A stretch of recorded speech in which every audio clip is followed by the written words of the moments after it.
what is going on? Hold on. Just opened myself a James Squire zero alcohol free. So I guess it's James Squire zero alcohol free. I wonder why they call it zero. So through lockdown, I've definitely been smashing out too many beers, eating too poorly. You know the works. I'm sure you guys know what it's like with young kids, lockdown, COVID, routine sort of goes out the window and you end up sort of comfort eating and drinking. I mean, you know, not all of you, but I'm sure a fair whack of you guys know what I'm on about, what I'm talking about. And yeah, I am no different. I've suffered from that exact same thing. So I am taking it easy. I recently went into Woolies, into Woolworths, a supermarket chain here in Australia, and they had James Squire beers by the slab and by the six-pack. Remember, a slab of beers is 24 beers usually, right? So it's like if you get a slab of rock and you put it into a wall, right? Or maybe a good example would be the Egyptian pyramids. They are built out of slabs of rock, those rectangular prism, probably 20, 30-ton pieces of sandstone that are turned into the entire pyramid. That is a slab.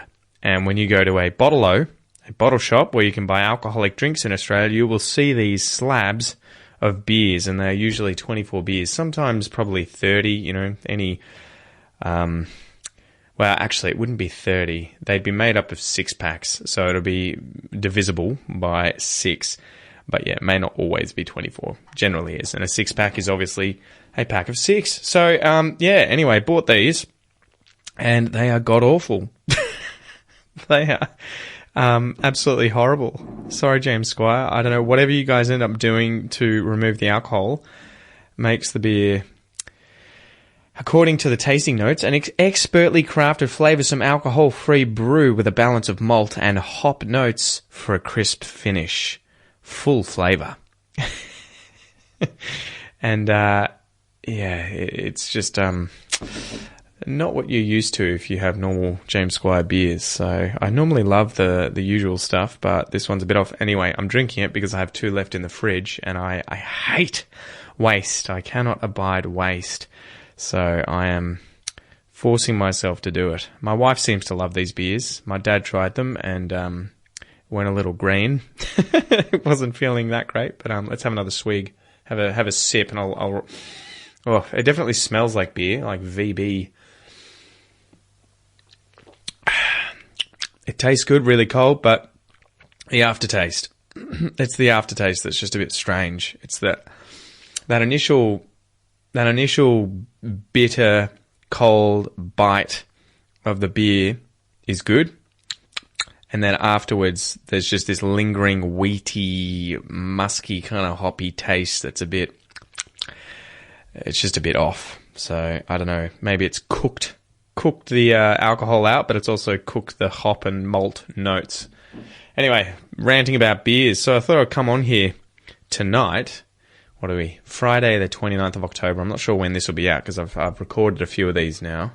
I did one with my dad. That was the most recent one. That was really cool to sit down and chat with him. As you guys know, this is now called Pete's 2 cents. And remember, if someone gives you their 2 cents in all areas of the English-speaking world, this is to give your opinion. I think in America, you'll hear 2 cents because they use I guess it's a decimal currency, right? So it's based on cents, dollars, Australia's cents, dollars. But in the UK, I'm not sure. Do they use pence? Is that their sort of... What's smaller than a pound in UK currency? I am so slow today. Yeah, pence, right? 100 pence. But I don't think they'd say, let me give you my 2 pence. They would say 2 bob, I believe. 2 bob. And I wonder where that comes from. Bob, slang term for money. The good thing about these episodes is that I can do this sort of searching. Bob is a shilling, right? Although in recent times now means a pound or a dollar in certain regions. Historically, bob, like the name, B-O-B, was slang for a British shilling, 12 old pence, pre-decimalisation and 20 shillings to a pound. Yeah, so this was the weird old currency. We used to have this set up in Australia as well, with shillings and pounds and pence, I think. But on the 22nd of February 1966, we got the dollar. When was that? Let me look that up for you guys. February 1966, dollar Australia. What was the date? There's a song for it, right? The 14th. The 14th. In fact, I think I can probably play you some of this song. Let me see. I've got my audio going through the right. Here we go. Still recovering from this cold. Here's the song. It's going to play. It's counting down. It's playing. Hold on. Wait. Come on. No, it's not working. What have I buggered up? I have buggered something up and it is not working. Maybe I can just put it through the normal speakers and you will hear it. Here we go. I'll turn it up loud.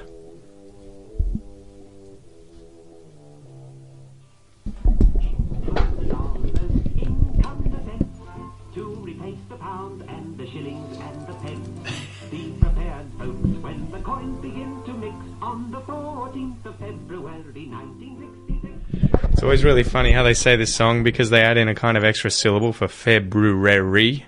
I'd say February, and they say February on the 14th of February 1966.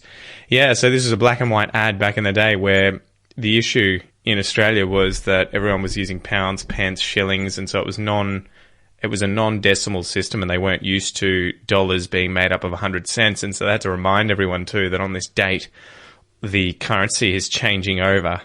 So it was a big issue. Anyway, let me open up some of the questions and we can get firing on these. Let me get to it. This week's going to be really good, this weekend. So we're finally going on a family trip now that all the sort of restrictions with COVID have relaxed quite a bit. And I think literally tomorrow we don't have to wear masks. So the changes come in where Melburnians can finally go wherever they want. We can go to Melbourne. But we don't have to wear masks anymore. I think there are restrictions coming in that are preventing people from going into stores and getting served and everything if they haven't been double jabbed. Right? Jab being the slang term for injected or having received a vaccine. You've received the jab. Get the jab. And so I think I'm going to have to cart around my little "you've had 2 injections" sheet and have to prove, that I've been injected, but it should all be fine. So it's going to be interesting getting back to a little bit of normality in life, back to it. But hopefully we're going to Apollo Bay. So this is down the Great Ocean Road. It's sort of, I don't know if it's part of the Great Ocean Road. I think it's sort of at the end, right at the end. It's either at the end of the Great Ocean Road where it finishes or it's sort of a town or two beyond that. But we're going there to sort of soak in the scenery, enjoy the forest nearby, go to the beach, rented a house. I think it's a 3-bedroom house. My folks are coming down with us, my parents. So that's going to be really good. Probably sink a bit of piss, have a bit of a whiskey, maybe a few beers, although I've been well behaved recently, so I probably won't go too crazy. And it's going to be good. And this will be the first holiday with both Joanna and Noah, my children. So Joanna's now, she's been getting close to 8 months, and Noah's 2.5. And so it's going to be interesting seeing them in the car because we're going to be driving 2.5 hours from Curlewis here to Apollo Bay. And so fingers crossed, guys, fingers crossed that goes well and they don't lose it. We're going to try and time it for the midday nap that they have, and I hope that they sleep in the car. But, anything that can go wrong, is probably going to go wrong. So we'll just have to see. All right. So let's open up some of these questions. What do we got here? Okay, so this one comes from Tiago. He's obviously from Brazil. How is the best way for my partner, brackets, an Australian, to learn Portuguese? So what's the best way for your partner to learn Portuguese. This is always a tough one. I mean, I talk to you guys about language learning quite a bit. And especially, it would depend on their level currently. Are they a complete beginner? They've never, ever learnt, one, a foreign language, and two, they haven't learnt any Portuguese besides probably the basic stuff, right? You know, tudo bem and obrigada or obrigado, all that sort of stuff. You know, how's it going? Thanks. So if they're at that stage where they have never learned a foreign language and they've never learnt Portuguese, I would probably suggest that they start with an app like Duolingo. And I know a whole bunch of you are going to be like, oh, Pete, like, what are you smoking, mate? What are you talking about using Duolingo? Look, if you're a complete beginner, Duolingo is not that bad. And this is what I used when I was learning French. Again, sort of renewing my high school French. We didn't have apps when I was at high school, unfortunately. Didn't even have YouTube. And I did it too for Portuguese. I've learned a bunch of languages on there, actually. And I don't mean to a high level, but I've, dabbled with them. Let me have another sip of this beer before it gets too warm and starts tasting even worse. So I'd say get on Duolingo, right? Get them on that. Get them to use that to develop a habit. And Duolingo is kind of good. I mean, a lot of these apps are the sort of same sort of deal. It'll help the person build a habit, follow their streak. Hopefully they'll do a little bit every single day. And it's good because it sort of introduces you step by step to the 2,000 most common words in a language. It'll introduce you to the different sort of basic grammatical parts or rules of that language too, so they can get their head around that. In Portuguese, there's some confusing stuff with some of the conjugations of different tenses with verbs. And then also confusing things like having two verbs for the verb in English to be, right? Estar and ser. So ser is like a permanent state of being, and estar is for transitory things like the weather or the time. And for English speakers, it's very difficult to kind of wrap your head around that because you're just used to using the one verb to be, right? What time is it? It is this time. Where's his house? It is here. We just use the same verb. So yeah, Duolingo, I'd get them to do that, and I would get them to finish it. Like, just be consistent, smash it out, and finish the tree, they call it. The thing that you progress through and learn all this stuff. Finish that out.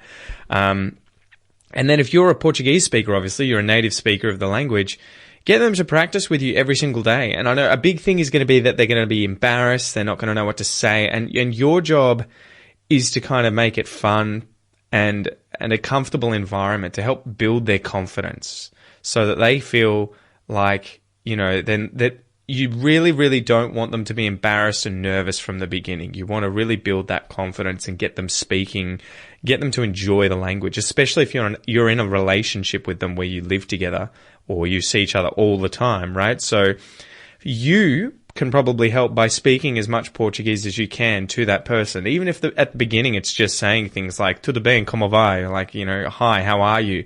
And then basic stuff, obrigado, sem problemas, thanks, no worries. And as they get more and more comfortable, they'll start using more and more of the language. And your job is to encourage that. I would probably avoid ever becoming the teacher for the person and instead become the person who can answer their questions. So that would be my thing. When I was learning Portuguese with Duolingo, when I first met my wife, Raquel, I never used her as a teacher. I never said, sit down and teach me the verb estar, or, get out a whiteboard and show me, how do I conjugate this and how do I talk about that? And, as long as I just get my wife or my girlfriend to talk about the language in front of me, I'll eventually figure it out. Instead, it was more me going away and studying and trying to learn these things. And then anytime I had a question about pronunciation, grammar, the definition of a word, how to use something, I just heard this. The hell does this mean, right? The adjective chato. Essa coisa é chato. This thing is annoying, boring. This is a word chato that doesn't translate very easily in English. And so it took me a long time to wrap my head around that, but it was me as the learner who had to take on that responsibility of learning and become curious about things. And Kel, my wife, was the one who was answering those questions and encouraging it. You know, check out this Brazilian song. Check out this Portuguese TV show. Have you ever heard this before? And I would always just be asking her constantly questions. How do I say this? I want to say this. And eventually, the language that I was using just kept filling in the gaps. And I started using more and more of it whilst we were speaking at home. And it ended up taking off. The thing that's going to be difficult with your partner, if they've never learnt a language before, is they're probably not going to realize how much fucking work is required. Like you guys listening to this podcast, following along with this episode, especially the Pete's 2 cents episodes where I don't have a transcript, if you can follow these episodes and understand everything I'm saying, you know, that I'm speaking to, and you've obviously learnt English as a second language, you know how much fucking work, time, and energy goes into getting to this level. It's not just a matter of signing into an app like Duolingo and doing your 10 minutes every single day that got you here. That might be the beginning. That Duolingo I kind of treated as an initial pass of the language, right? So I imagine it like I'm becoming familiar with the language. I'm learning the pronouns, the basic verbs, the most common nouns, all of that sort of stuff, the basic grammatical features of the language. I'm getting accustomed to them. And then once I've done that and I've sort of ramped up how much I'm doing, so towards the end of the tree, I might be doing an hour on the app a day instead of just 10 minutes. Once I get to that point, I really start doing more. I'm going to start reading children's books. I'm going to start watching YouTube videos with subtitles. I'm going to start looking for podcasts with transcripts. I'm going to watch TV shows and movies, you know, and start really diving in. And so you're going to have to help them do that transition, motivate them, show them what it was like, or remind them what it was like for you learning English, you know, that it isn't easy. A lot of people, I think, get turned off. So they'll think, especially Australians who don't really have a good track record of learning a foreign language, they're going to be like, oh, I can't do that. I'm not good at languages. And you'll be like, well, you just said that in English, mate. What the fuck are you talking about? You're speaking a language, you're good at languages. It's just that you've never had a reason to learn Portuguese, right? So, yeah, you just have to remind them. It's hard work. It's fucking hard work, right? You guys know what it's like. You've done the hard work. You've gotten to where you are, and you know how far there is still to go, right? That it's a never-ending thing that you're working on. Like being fit. The moment you stop, it starts diminishing. But you just have to keep encouraging them and tell them and show them that it just takes time. You know, your English is probably not perfect. Their Portuguese won't be perfect anytime soon. But the goal is going to be communication. So anyway, that's the kind of long story short. The last thing I should mention here is making the language useful. So when I say this, I mean give them other reasons to use the language than just with you and just when they're studying it. So if you're a Brazilian living in a city like Melbourne or Sydney or Brisbane, you're probably surrounded by other Brazilians. And so this is where, assuming it doesn't impinge upon your ability to learn English, it's not going to affect you negatively. This is where you can start hanging out with Brazilians more often and take your partner to, churrasqueiros, right? Like churrascos, do barbecues, go to parties, get that person to meet other Brazilians and use the language in those sorts of social contexts so that they see that there is a use outside of just learning to speak it with you. Take them on holiday. Go back to Brazil when you can do that and take your partner with you, obviously, and build their confidence up, show them that they can use the language, introduce them to the culture, to the music, to the TV shows, to the authors, the books, everything like that, and encourage the person to just dive in. So this is all kind of the opposite of what I normally teach you guys in terms of languages, right? I normally tell you about all of these things with English.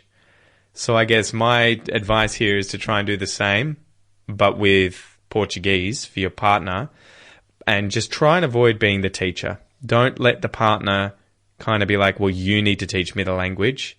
You have to encourage them to want to learn on their own, and hopefully they can develop that curiosity, interest, motivation, and discipline to just keep going with the language. But yeah, most of the people I've met in Australia who are trying to learn Portuguese, they just haven't developed any of those things. And they think either language learning is too hard for them or that it shouldn't take as long as it does actually take. And so they give up and they're just like, yeah, fuck that. I'm not doing this. Too much effort, right? So, yeah. Good luck to you, Tiago. Let me see. All right, have another swig here. Oh, got another good question here. Shuma has asked, how do you manage to get so many ideas for the podcast? That's a really good question. I kind of just throw shit at the wall and see what sticks, right? I hope you guys don't mind me being a little more vulgar and swearing a little more in these podcast episodes. I'm trying to be a little more natural. This is sort of how I would speak informally with my friends, okay? So just remember that when you are listening to these podcasts. Don't run into the meeting at work and be like, hey guys, it's time to throw some shit at the wall. Anyway, so in English, that expression, to throw shit at the wall and see what sticks, means to kind of try as many different things as possible and see what works. So with the podcast, I try different things. I change things up. The same with my YouTube channel, because I constantly want to improve the content that I'm making so that you guys are getting the most enjoyable content possible. And so I try different ideas and then I look at the statistics. How many views, how many downloads, how many listens, for how long did you listen or watch? Did it get a good response? Were there loads of people interacting, giving comments, liking the video? I try and work out what the engagement is like, reaction from you guys, how much you enjoyed it, and then go down that avenue. So to pursue those ideas and let the ones that didn't work sort of fall to the wayside, right? So to let them go. But it's hard. I think my personality is just like that. I'm kind of scatterbrained, right? I'm kind of all over the shop. As a human being, I try lots of different things. I get into them. I got into photography and whiskey and used to do Brazilian jiu-jitsu a lot, and I've kind of haven't necessarily continued all of those at the same pace, but I've always just been the sort of person who likes trying a lot of different things and seeing what works and what how it works, going through the process of learning to do it, challenging myself. But yeah, with the podcast, it's just that, trying different ideas, seeing what you guys enjoy, and hoping to keep creating better and better content that you guys will engage with, and that'll ultimately help you learn Australian English as well as dive deeper into the culture, the history, the news, the current affairs. And with these sorts of episodes, the 2 cents ones, the good thing is I can speak more freely. I can just sort of speak to you like you're a friend sitting right next to me having a drink, and you can get to know what I'm like as a human being, as an Australian, right? So you get to sort of have a deeper window into my personality, and I can talk about other topics that in the other episodes may not necessarily come up. So yeah, hopefully that's answered your question. All right. What have we got here? Let's keep going. I've answered a few of these. Some of these are funny. All right, here we go. Don't you think people have an obsession with the Aussie accent? So this person's name is all numbers. So I can't really read it out. I guess it depends what you mean when you say people and which group of people. It is interesting. It's one of these things when I grew up, I definitely did notice that there are people out there who love the Australian accent and there are people out there who hate it. I think the people who love it outnumber the ones who hate it. It's probably the same with any accent, to be honest. You probably always have someone who loves it, someone who hates it. But yeah, you get kind of pretty used to being an Australian with an Aussie accent. And anytime you go overseas, especially to English-speaking countries where they can tell you're Australian straight away when you open your mouth, you get pretty used to positive reactions. And if you haven't even traveled overseas, you get used to seeing positive reactions. So we see actors like, Hugh Jackman or Chris Hemsworth, Margot Robbie, those sorts of actors and actresses that get on the media and in the news and on YouTube, and you see them in interviews.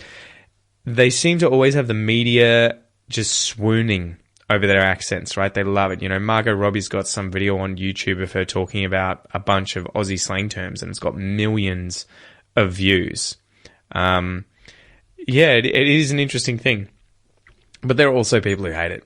I've come across quite a few of those in the comments on YouTube where they'll just be like, why are people learning this? And you're like, you are obviously an English speaker from a country where you have no interest in Australia and you're not planning to come here, so that's probably why. But yeah, so they're the Westerners, the English-speaking Westerners. That's their sort of position and the situation there.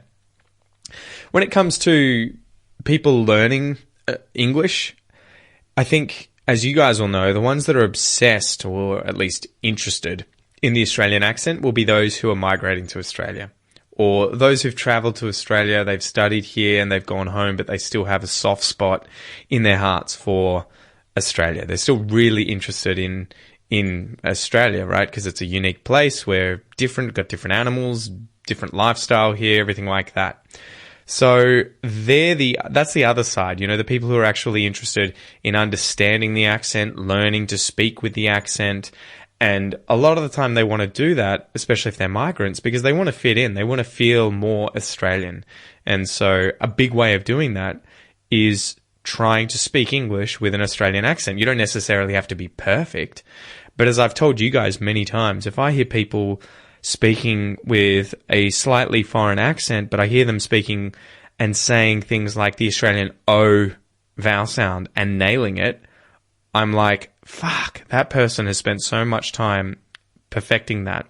And it shows me instantly that they like Australia. They're interested in Australia. They're invested in the country. They want to be part of the country. It's the same when I hear people use slang, Australian slang, right? Foreigners who are like, come up to you and they might say, g'day, how's it going? But they have a slight accent. Instantly, it makes me think, fuck, this person's interested in Australia. They want to be one of us. I feel a closer bond to someone like that than I would to an American who walked up and said, hi, how are you?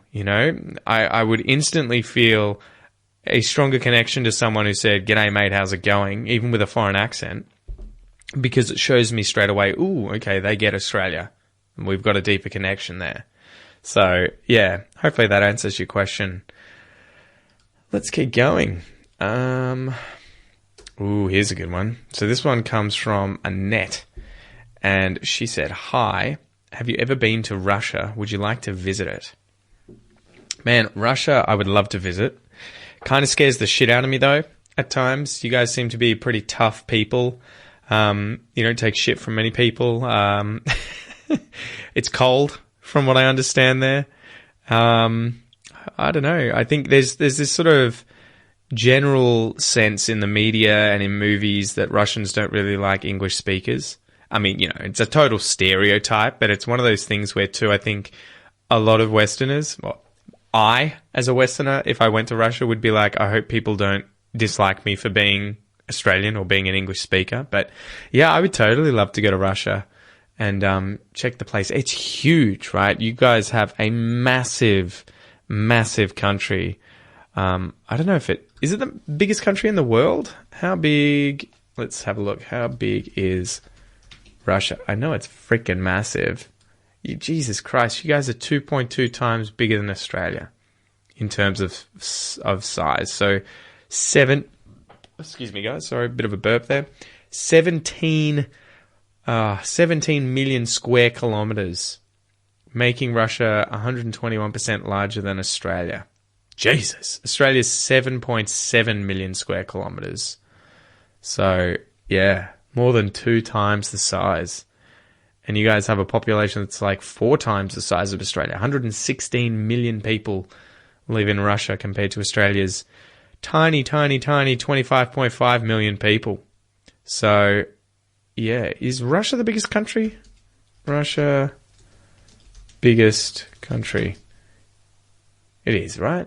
Russia is the largest country by far, yeah, with a total area of 17 million square kilometers. Despite its large area, Russia nowadays, the largest country in the world, has a relatively small population in total. However, its population is still rather large in numbers in comparison to other countries. Yeah, Jesus Christ. The next biggest one's Canada, 9.9 million square kilometers. I guess the trade-off here is that Russia has a lot of space, but a lot of it is frozen. So I take it you can't use all of it, at least for 6 months of the year. But yeah, now, man, I would love to go to Russia. I would love to go further north, right? I'd love to see it. I don't know if it'd be winter or summer, but when it's frozen, you get to see polar bears. If I go to the maps, there's a crazy place, I would love to go in Russia. Vladivostok is one place. That's on the complete opposite side of the country. I think it's near North Korea, right? Is that where Vladivostok is? Jeez, my geography is totally failing me. Let me have a look. Vladivostok, Russia. Yeah, bloody oath. I got it right. I actually have some listeners in Vladivostok. So, g'day guys. How are you going? Yeah, you guys are right near the North Korea northeastern border. And you're obviously bordering on China there. That's crazy. And you got Japan on the other side. Isn't that insane that you guys, almost wrap the entire way around the globe? It's just nuts. So on one side, you can almost look out your windows and see Alaska. I think that's that comment that came from one of those nutjob Republicans in the US back in the day. She was like, what was her name? My memory's so horrible, guys. Was it a senator? Woman. What was her name? She was a bit crazy. There she is. Sarah Palin. That's right. Sarah Palin. She was a bit of a Fruit Loop. But I remember her giving a speech and saying, yeah, we look out our windows and see Russia. So you guys, are right there near the Bering Sea, and you look across and, nearly see Alaska. And then on the complete opposite side, you've got a border with Finland. How fucked up is that? You've got borders with... How many borders does Russia have with other countries? Russia borders how many other countries? 14 countries. Fuck me. 14 countries. Jesus. Poland, Lithuania, both via the Kaliningrad Oblast. Norway, Finland, Estonia, Latvia, Belarus, Ukraine, Georgia, Azerbaijan, Kazakhstan, the People's Republic of China, Mongolia, and North Korea. Jesus, and almost America. Isn't that insane? Wait a second. It says 14 here, geography of Russia, but then borders of Russia. Russia, the largest country in the world, has international borders with 16 sovereign states. Okay, 2 maritime boundaries with the United States, so that's how you get to 16. Yeah, it's nuts. That's absolutely nuts. I see you guys in documentaries, with the permafrost up in the north there, just, doing crazy stuff like pulling frozen mammoth bones and frozen mummified mammoths out of the permafrost. I think I've seen stuff with woolly rhinos and wolves. So as a biologist, that stuff always blows my mind. I would love to go and see that firsthand. How fucked up is that to think that I think there was a baby mammoth, right? So a type of elephant, baby woolly mammoth pulled out of the permafrost, which is the frozen earth. And because it's so far north, towards the North Pole, the ground is frozen all year round, and it has been for thousands of years. It's only now that it's, due to climate change that it's starting to thaw out, which is a problem because methane's coming out and all these other issues of erosion and stuff. But I remember seeing this and that they pulled this baby mammoth out. The thing's almost intact, completely intact, and it's like it died the other day. And I think when they defrosted it, it started bleeding, right? So blood was actually starting to ooze out of the animal. That's how well preserved it had been in the permafrost. So, yeah, Russia blows my mind. There's an island there too. I'm trying to look. Is it the... what is it called? The Russian Arctic National Park, but it's Yatsny Island and Zevany Island. It's the weird looking kind of LJ shape island up in the north there of Russia. And I think you guys have polar bears there, which would be epic to see. Right? It's almost probably the most northern part. And there was another crazy thing. I think where were the last woolly mammoths? Or just type in mammoths. I think Russia had those too. Wrangel Island in the Arctic Ocean. So the last woolly mammoths lived on Wrangel Island in the Arctic Ocean. They died out 4,000 years ago within a very short time. That also blows my mind, right? Because 4,000 years ago, so what's that, 2000 BC, 2,000 years before Christ, the pyramids had been built, I think, 3,000 years earlier than that. So how mind-blowing is that? That the pyramids were built in Egypt before the last woolly mammoth on Earth went extinct and died. So how insane is that? I can't, you think, oh yeah, the pyramids was a while ago, but woolly mammoths, we always think, oh, that was way further back. But they lived on... Okay, so Wrangel Island is this sort of small island that's just above the part of Russia that almost touches Alaska. The part of the United States there. So that's insane. Just insane. How crazy is that? I would love to see a woolly mammoth. I hope they bring them back. I hope they clone them and we get to see them walking the earth again. That'd be amazing. Although, you never know if it's the real thing, right? Alrighty. What do we got here? C2 book recommendations. Please introduce a perfect reading book for C2 level. Man, C2. So C2 is effectively native level in English. This one's a difficult one, especially when I get... anytime you guys ask me what TV shows do you recommend, what books do you recommend, what movies do you recommend, obviously I've got things that I like, but it's difficult for me to recommend anything to you guys outside of just saying, this is what I like, go check it out. So I think when it comes to C2 material, obviously look for books, they could be written by anyone really in the English-speaking world. They don't have to be Australian. That are probably, big, thick, could be fiction, could be non-fiction books, but, adult books made for adults. So I'd probably suggest things like, I'm trying to think of some good authors. If you get into the area of, science, and especially if you get into stuff like Sam Harris is a good author. I really like him. And the reason I like him is he's a neuroscientist, a philosopher. He writes really well. He's got a podcast, everything like that. But he's got many different books, and he uses such a wide vocabulary. So Sam Harris, SamHarris, Sam Harris. Another one would be, I'm trying to remember his name, Christopher Hitchens. So he passed away in the 2010s. He died in 2011. But he wrote heaps of books. And I'm sure some of you guys will find them controversial. There's a few here like God is Not Great, or the missionary position that he wrote about Mother Teresa. But if you read about maybe some of his stuff on, the Iraq War, he wrote about mortality. He was a journalist who did a lot of writing about the Middle East and everything like that. He is probably one of the most, if not the most, articulate human beings I've ever read.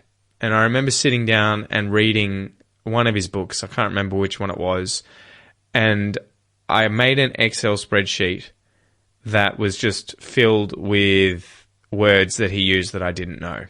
And I think by the time I finished one of his books, I had like 3,000 words. They would have been repeats. I would have seen the same word and been like, "Ooh, I don't know that one." I recognize it. I saw it before and I didn't know it. But yeah, I remember having 3,000 words when reading from him. So, try and find people who, I think if it were me, I'd be looking for non-fiction books just because that's what I like. I'd be looking for people who write about politics, science, news and current affairs, issues of the day. And that quite often if you find journalists or columnists, right, people who write for papers, if you find big names in that area, they'll usually be really articulate. They've read shitloads. They've written shitloads. They are really, really good speakers and writers, and the language will be challenging for even a native speaker, right? There are plenty of people who are native speakers of English who wouldn't be able to read Christopher Hitchens or Sam Harris's books without a dictionary, myself included. So, yeah, ultimately it's that kind of thing. But you need to find things you're interested in. You know, maybe you're not interested in non-fiction, so you need to go and dig up some fiction that you like, right? Game of Thrones or Harry Potter, or, you know, Harry Potter's based on, I mean, it's for children, so, wow, young adults. So it might not be as complicated. But again, if you're interested in that kind of material, I would be reading that kind of material and then maybe pairing it with watching the movies, listening to people on podcasts, YouTube channels, discussing the books, breaking them down. That sort of stuff works really well. But yeah, ultimately it depends on you and your interests. But if you can find, you know, what are your interests, write them down, try and find some good authors who write English books about those things, and then just dive in and start reading them, and just start taking note of the words you don't know, or the collocations and phrases and expressions that come up. And if you can find that these books are challenging you, whatever book they are, if you find that there's, I think, you know, if you can find 5 to 10 words, phrases, things you want to highlight on every page, the book's probably at your level, right? And then as you go through the book, as you read through it, you'll probably notice yourself highlighting less and less and less, because you'll start seeing the same stuff come up again and again and again, and you'll be improving. So I would do that, and then I would be learning the vocab you're highlighting. Hopefully that makes sense. Oh man, I'm getting a bit tired. It's been a long week. It's Friday. We got another personal question here. This is an interesting one. Sorry if it bothers you. This one comes from, I want to say, Mac. But you're bald. Is that because you want to be bald or due to hair loss? Well, it could be both, right? No, I noticed I was balding when I was I remember going to my English exam. We had, in year 12, I had an English exam that was the longest exam of the year. It was 3 hours. We had to sit there and write essays for 3 hours for our English, effectively literature exam. And this was not my forte. It was not something that I was particularly good at, but, you know, I think I got what was the score out of it? It was out of 50 and I got 35. So it was okay. Anyway, I remember sitting there and running my hand through my hair because, you know, you're sitting at this wooden desk for hours and, you know, writing on a piece of paper. Most students end up with their hand touching their head, resting their head on their hand. And I remember seeing hair falling onto the page and just being like, oh, that's funny. Maybe I'm stressed. Maybe I'm just touching my hair too much. And then when I went to university, I'd grown my hair out. I think it was probably shoulder length. And I decided I wanted to get dreadlocks. Dreadlocks are those things that you'll often see, you know, Rastafarians or African Americans, people who are into reggae, those sorts of, generally guys, sometimes women, you know, people who like surfing. They quite often have dreadlocks, which is where you've knotted your hair together into dread locks, right? Locks that are dreadful to try and pull apart. And so I decided I wanted to get dreadlocks and had a friend do it, but he couldn't, I'm trying to think of another way of describing that. He couldn't turn the hair at the front of my head into dreads, and it was because it was too thin. And so that was when I realized I was balding. And I was like, fuck. I'm 21 and I've got hair falling out. Damn. No woman is ever going to want to go on a date with me, ever. I'm going to be single for life. I'll die alone. But yeah, anyway, I got dreads and just left the front part of my hair just sort of as is. I left it not in dreadlocks. And then I was in a band at the time, and I don't know if I've got photos on Instagram or anything. You guys might be able to find them if I have ever posted them. But I was performing in the band, and, you know, it was a style sort of thing, tried the dreadlocks, and ended up getting kind of sick of them after a year.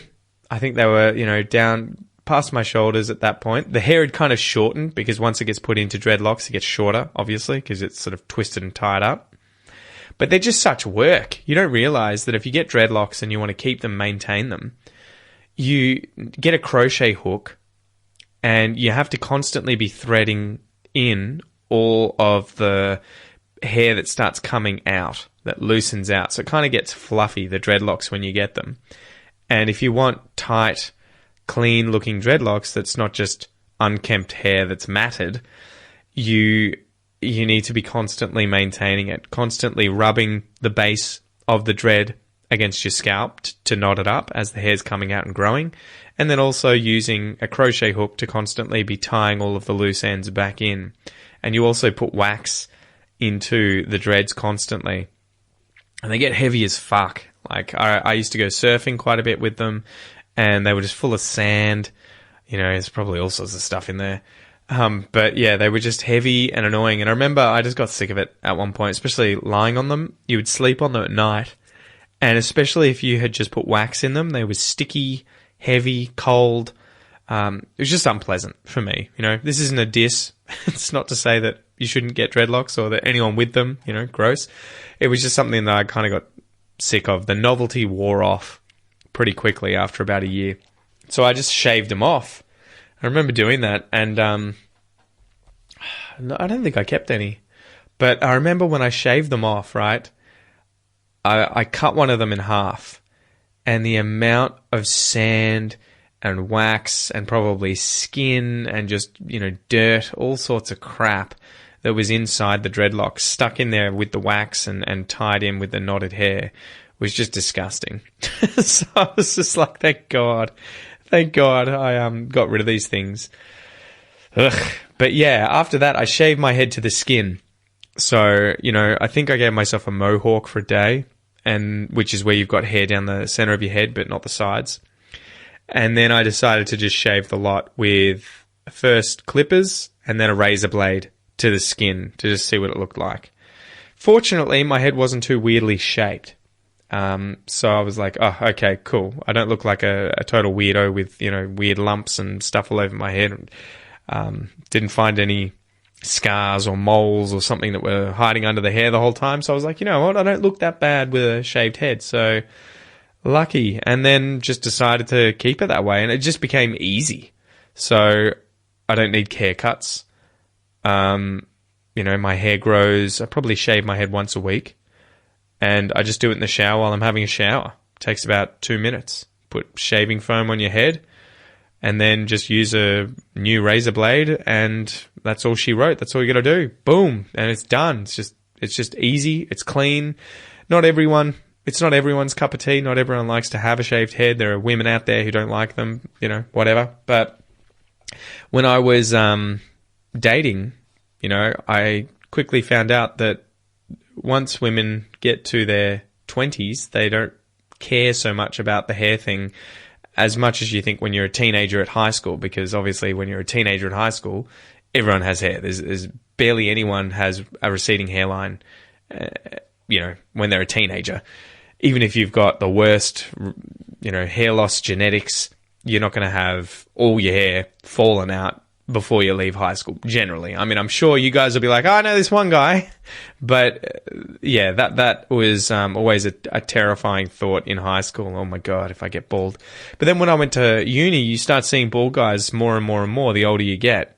And so eventually you just realize, oh, okay, Jason Statham, who else we got? The Rock. There are a whole heap of people who are bald and famous, and women are throwing themselves all over these people, so it's not really an issue. Ultimately, what matters is who you are. Are you a cool person? Are you someone that people can talk to?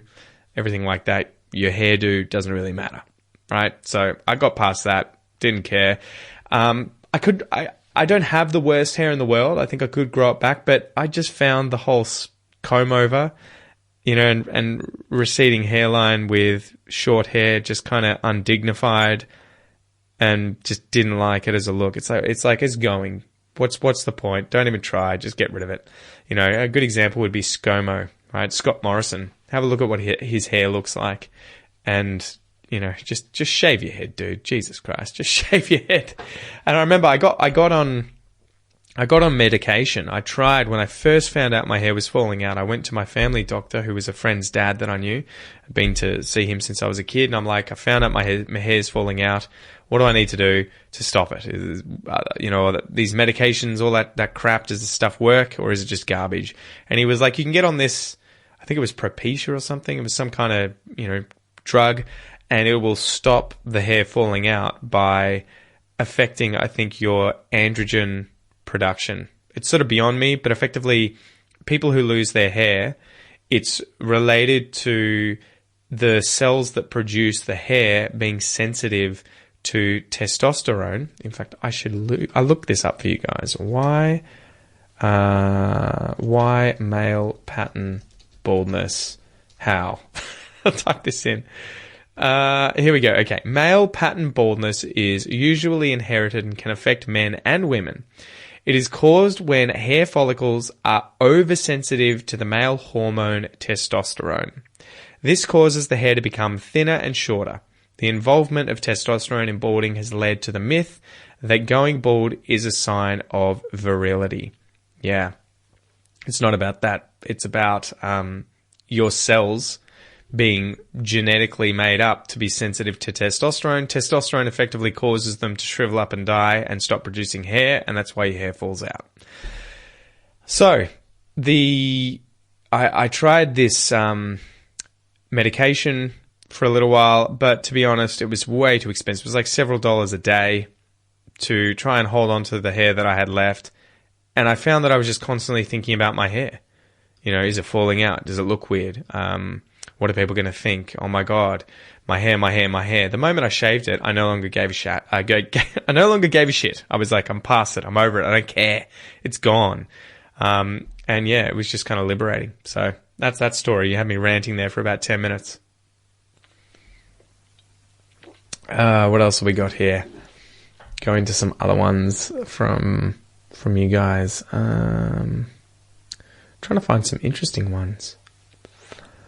So I can read these off. How many kids have you got? 2. I remember some of these I answered in the videos on YouTube. I've got a boyfriend. No, I love a girl, but she has a boyfriend. What do I do? Find someone else. Guys, I'm trying to find some other good questions. A lot of these are sort of English related, and I can save those for other videos. Maybe I will open up my phone and have a look at the questions that I answered on Instagram this week, because I haven't answered them on a podcast yet. Let me just scroll up through my photos. All right, here we go. Okay. It's going to be a bit of silence here, guys. I've got to find a good one.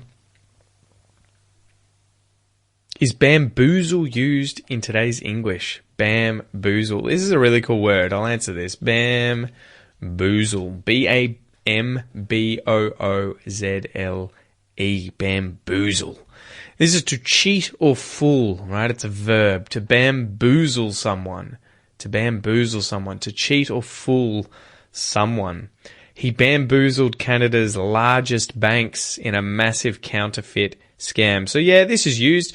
I like these kind of words. They're good synonyms for, I guess, cheat or fool in this case, or confuse, take advantage of, because they add a bit of color to your language. So don't be afraid to sort of learn these words and then try using them, because, people will let you know if they get confused by the words you use, and you'll stop using the ones that people keep asking you, huh? What did you mean? So don't worry too much about it.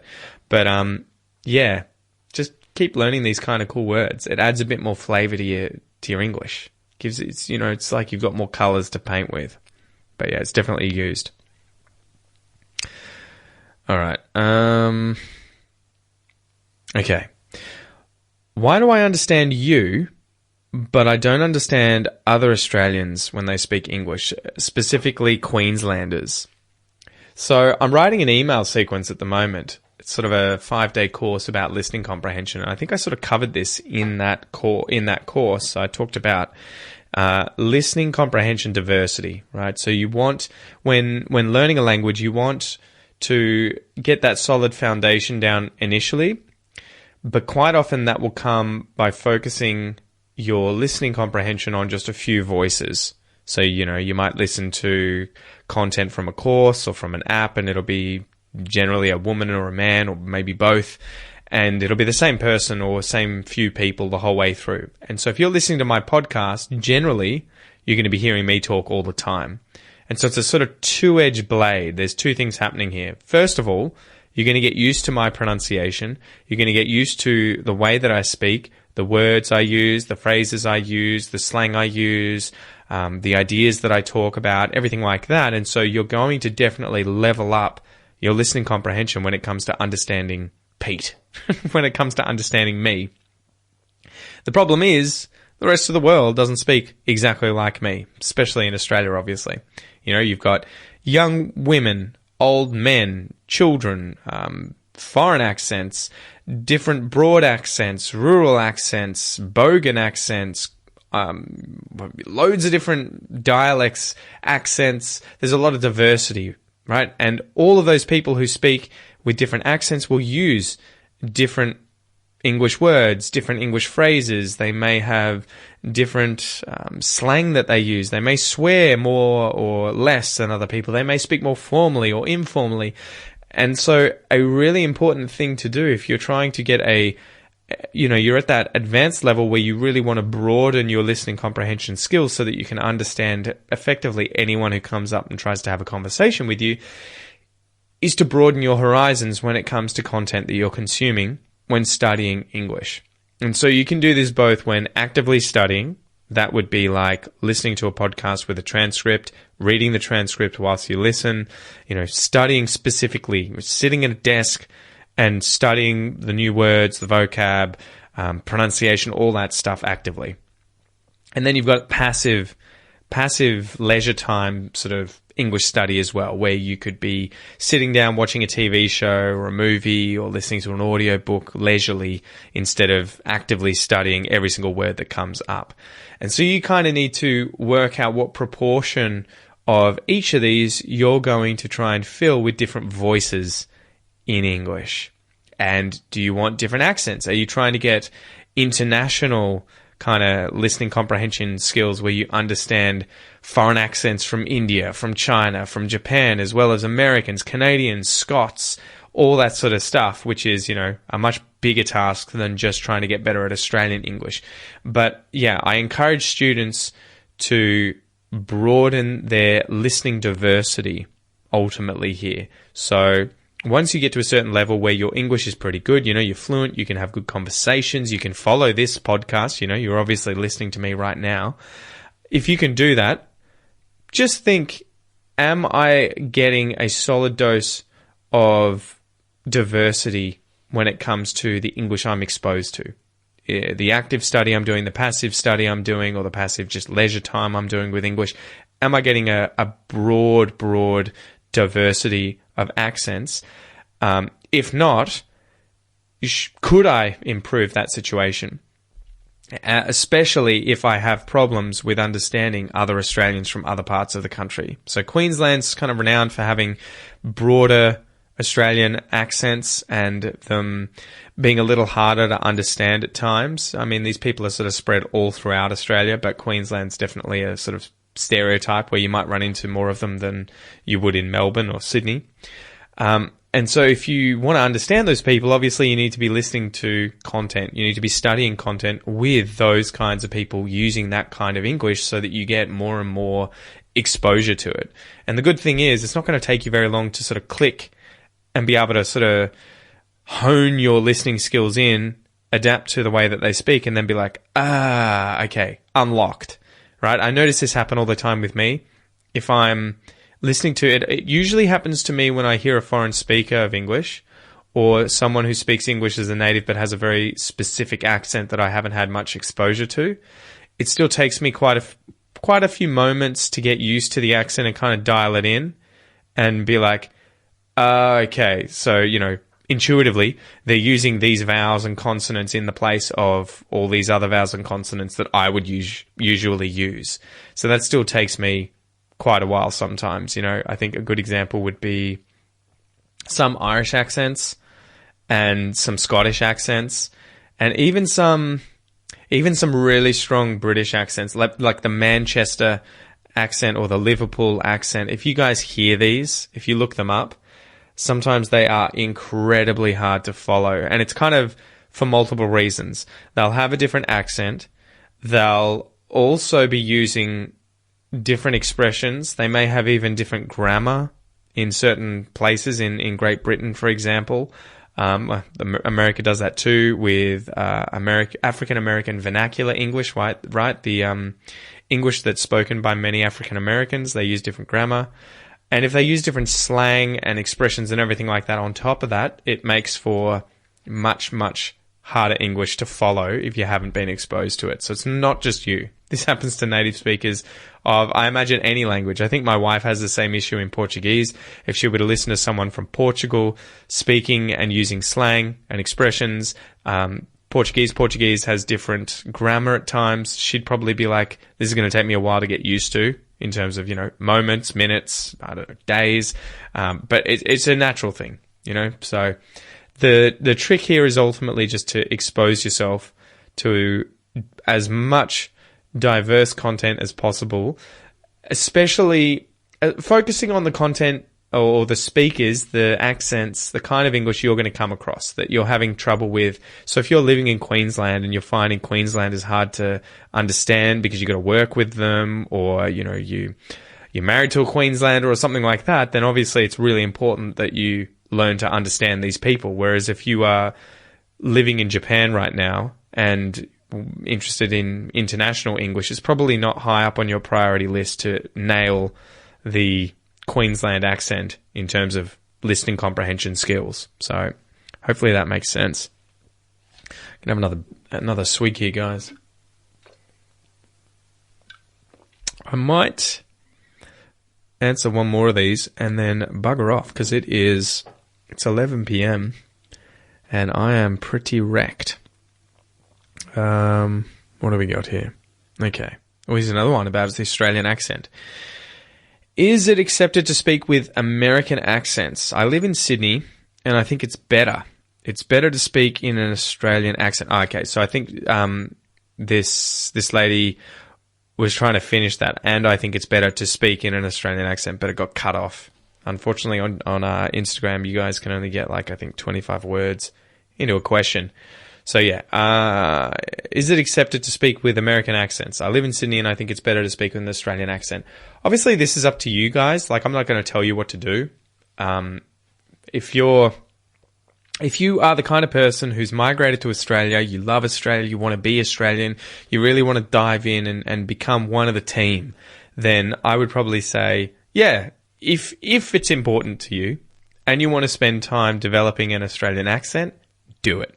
Dive in, have fun with it, just add it to what you're studying, add it to, the study plan, including slang and expressions and all that sort of stuff that just makes your English more Australian. So it shouldn't be the only thing you focus on, but I would definitely be like, yeah, add it to your plan. Just keep studying Australian English, and obviously pronunciation's part of that.